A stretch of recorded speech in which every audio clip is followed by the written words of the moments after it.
vous prend volontiers pour un personnage excentrique. Je voudrais que vous nous aidiez à faire le point entre l'apparence d'un personnage d'Ali, qui est excentrique, qui est une matière facile pour les journalistes, et puis ce qu'il y a derrière ce personnage. Non, je crois que c'est juste que je suis un grand excentrique, mais en même temps je suis concentrique. C'est pour ça que je suis anarchiste et monarchiste en même temps. C'est-à-dire le maximum d'hétérogénéité à la base et le maximum de coupole harmonieuse et parfaite vers le haut, c'est-à-dire vers le ciel. André Breton vous considère comme un traître au surréalisme. Parmi tous les reproches qu'il fait, il vous reproche de trop aimer l'argent. Avec les lettres de votre nom, il a même composé un anagramme, il vous appelle Avida Dollar. Qu'est-ce que vous avez à dire là-dessus? En tout cas, cet anagramme a eu une valeur magique certaine, puisque depuis, la pluie de dollars n'a pas cessé de tomber sur moi avec une monotonie délicieuse. Vous aimez l'argent? Le plus que tout. Plus que tout? À part Gala. C'est-à-dire, d'ailleurs, c'est très espagnol. Il y a déjà une chanson espagnole qui dit je t'aime comme on aime l'argent ou comme on peut aimer sa propre mère. Vous aimez votre femme comme vous aimez l'argent? Exactement. Plus Gala, mais tout de suite après l'argent. L'or. Enfin, je suis le mystique de l'or. Vous parlez de l'or, mais on va vous croire simplement âpre.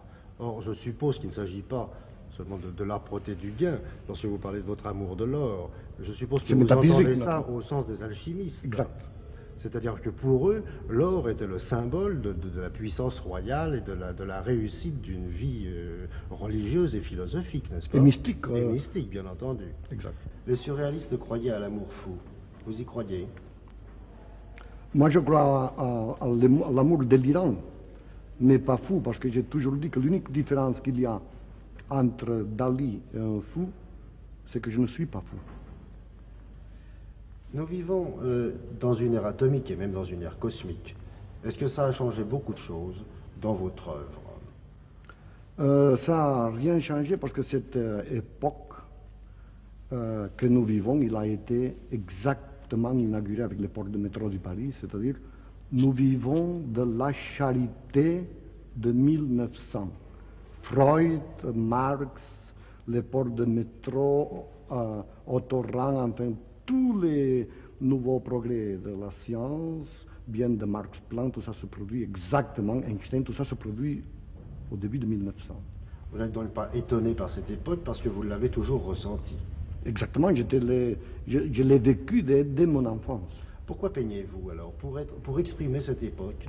La peinture, chez moi, c'est une partie infinitésimale de ma personnalité. Et de votre action? Et de mon action. Alors, entre beaucoup d'autres choses, je fais des peintures que je considère d'ailleurs assez médiocres, mais qui servent quand même pour exprimer une petite partie de la cosmogonie dalinienne. Votre action, c'est une action quasi mystique. Vous ne voulez pas seulement apporter un témoignage, vous voulez faire quelque chose, changer les conceptions du monde. Et surtout quand ce changement se traduit dans la chose tout à fait hyper matérialiste de l'or. C'est-à-dire que je ne crois à aucune des idées jusqu'au moment où ça ne rapporte pas beaucoup d'or. Je voudrais vous interroger sur un autre aspect de votre œuvre, votre passion pour les structures molles, pour les choses qui s'écoulent. Alors ça, c'est tout à fait semblable à l'obsession de l'or, puisque l'élément mou, surtout le fromage, j'ai fait les montres-molles qui sont vraiment comme du camembert qui est au point, sont un élément aussi mystique. J'avais toujours remarqué que les catholiques faisaient beaucoup l'usage du pain et du vin, mais il y avait toujours très peu de fromage. Et le fromage est encore plus mystique que le pain. Et dernièrement, j'ai trouvé dans Saint-Augustin, qui est un très grand surréaliste mystique, tout un chapitre dans lequel il dit, ça c'est pas Dali, c'est Saint-Augustin qui le dit, que Jésus, c'est pas une montagne de fromage, mais c'est des montagnes de fromage. Montus coagulatus, enfin il y a tout un passage de son dans lequel tous les phénomènes de coagulation et de fermentation sont identifiés à la figure mystique de Jésus. Oui, c'est-à-dire vous voulez parler en effet de cette immense fermentation de la vie intérieure, c'est ça pour vous? Ça, c'est un passage très obscur de Saint Augustin, mais dans lequel textuellement il assimile Jésus concrètement au fromage. Et ça se trouve aussi dans un des plus grands mystiques de notre pays, de l'Espagne, que c'est Fray Luis de León, dans lequel aussi il y a cette même obsession du fromage mêlé à la mystique. Oui. Mais les surréalistes étaient révolutionnaires et athées. Vous, vous êtes catholique et monarchiste. Pourquoi êtes-vous catholique? Premièrement, je crois que parce que je suis espagnol. Oui. Et deuxièmement, à cause des dernières découvertes de la microphysique, surtout depuis qu'en 1900, on a inventé les quantum d'action. Et à ce moment, je me suis rendu compte qu'après la mort, il n'y a que les anges qui sont vraiment l'antimatière, les antiprotons. Vous pensez que la physique moderne, Prouve, la science prouve, moderne, exactement. rapproche du catholicisme? Absolument. Vous êtes monarchiste par tempérament mystique? Non, non, non, par conviction mathématique. C'est surtout une question de morphologie et après de biologie, de chromosomes. Vous croyez que le monde va vers la monarchie? Ah, ça, ça paraît absurde à tous mes amis, mais je suis absolument persuadé que le pays qui va le plus vite vers la monarchie, c'est justement la Russie. Vous croyez à une conversion de la Russie? Non, non, pas une conversion. Il y a un besoin d'unité politique beaucoup plus grand que tous les autres. C'est le pays qui a gardé le plus fort sentiment de culpabilité d'avoir tué leur père. Et Khrouchtchev prépare nettement la liquidation du Parti communiste et l'événement d'une ère monarchique avec sûrement le rétablissement du grand-duc Vladimir qui habite à Madrid. Comment expliquez-vous aussi que des surréalistes comme Aragon, même comme Éluard, soient devenus communistes? Ça vient vraiment de la question des pissotières à nord. Vous vous souvenez, la fameuse phrase de Lénine qui a dit que le jour que les communistes auraient le pouvoir, sûrement ils construiraient des pissotières à nord. Mais Lénine avait dit le communisme, c'est le socialisme plus l'électricité. Il n'avait jamais dit c'est le socialisme plus la poésie. Non, non, mais quand même, Lénine était vraiment, à mon point de vue, un vrai surréaliste, dans le sens pas du tout intellectuel, mais dans le sens biologique. C'est-à-dire que Lénine, il était, si vous le habillez avec des dentelles, comme une jeune fille, et vous le faites faire un portrait par Velázquez, il serait tout à fait dans la série de ces crétins que Velázquez a immortalisé et qui faisaient la joie des rois espagnols. À votre avis, quels sont les plus grands génies de l'époque contemporaine? Je crois que c'était Dali, Heisenberg, de mon point de vue, c'est le vrai continuateur de Marx, Planck, et beaucoup plus grand génie que Einstein. Peut-être pas dans ce qu'il a trouvé, mais dans la qualité imprévue de ces idées qu'on peut vraiment appeler archangéliques. Sur la physique moderne. Sur la physique, sur la microphysique, sur les particules élémentaires. Et hors de lui, voyez-vous d'autres grands génies créateurs? Après, j'ai toujours dit Picasso. Mais Picasso, c'est un génie plutôt rustique et négatif, dans le genre des anarchistes ibériques. C'est tout? Au point de vue génie, je crois que oui. Et c'est beaucoup. Est-ce que vous auriez aimé vivre dans une autre époque que celle-ci? J'aurais aimé idéalement l'époque de Raphaël.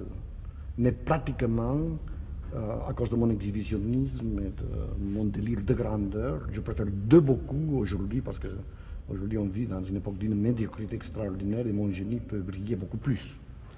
C'est une époque dans laquelle on peut encore faire scandale? Pas scandale, mais quand même on peut frapper d'une façon efficace l'imagination des fous avec les moyens nouveaux de crétinisation comme la télévision, la radio, la presse. Il faut bien dire que lorsque vous cherchez à frapper, c'est pas tellement pour attirer l'attention sur vous, mais sur une certaine conception du monde que vous avez. Non, moi je m'excuse, sur moi. Sur vous-même. Sur moi parce que, et ça je viens de le découvrir, je pensais aussi que c'était plus altruiste, non pas du tout, non, c'est sur moi, le docteur Romaguera vient de découvrir que j'incarne un mythe dioscurique. À cause que mon frère, qui était mort avant moi, ma famille lui avait appelé le même nom que moi. Oui. Et cette famille avait un délire pour ce frère. Et moi, j'ai hérité de toutes ces prérogatives. Et j'ai vécu toute mon adolescence, portant agrippé à mon corps et à mon âme, tous les prérogatives et les vertus de mon frère mort. Alors, pour tuer l'image de ce frère mort, j'ai dû perpétrer cette série d'excentricités concentriques pour que continuellement le public et les gens regardent Dali pour être sûr que je vis et pour affirmer ma personnalité au détriment de mon frère. Je comprends très bien. Donc en ce moment, je suis en train encore une fois de tuer mon frère. Et si vous n'étiez pas Dali, qui aimeriez-vous être? Hassan Raymond Lull, naturellement. Raymond Lull. Raymond Lull, d'ailleurs, Eugenio Montes, que c'est notre plus grand écrivain, il a dit que s'il y a quelqu'un, on pourrait me comparer, c'est à l'archangélique Raymond Lull. L'alchimiste. Alchimiste, métaphysicien, et martyr. Espagnol, il y a déjà une chanson espagnole qui dit je t'aime comme on aime l'argent ou comme on peut aimer sa propre mère. Vous aimez votre femme comme vous aimez l'argent. Exactement, plus qu'Allah, mais tout de suite après l'argent. L'or, enfin, je suis le mystique de l'or. Vous parlez de l'or, mais on va vous croire simplement à dire là-dessus. En tout cas, cet anagramme a eu une valeur magique certaine, puisque depuis, la pluie de dollars n'a pas cessé de tomber sur moi avec une monotonie délicieuse. Vous aimez l'argent? Le plus que tout. Plus que tout. À part Gala. C'est-à-dire, d'ailleurs, c'est très... Derrière ce personnage. Non, je crois que c'est juste que je suis un grand excentrique, mais en même temps, je suis concentrique. C'est pour ça que je suis anarchiste et monarchiste en même temps. C'est-à-dire le maximum d'hétérogénéité à la base.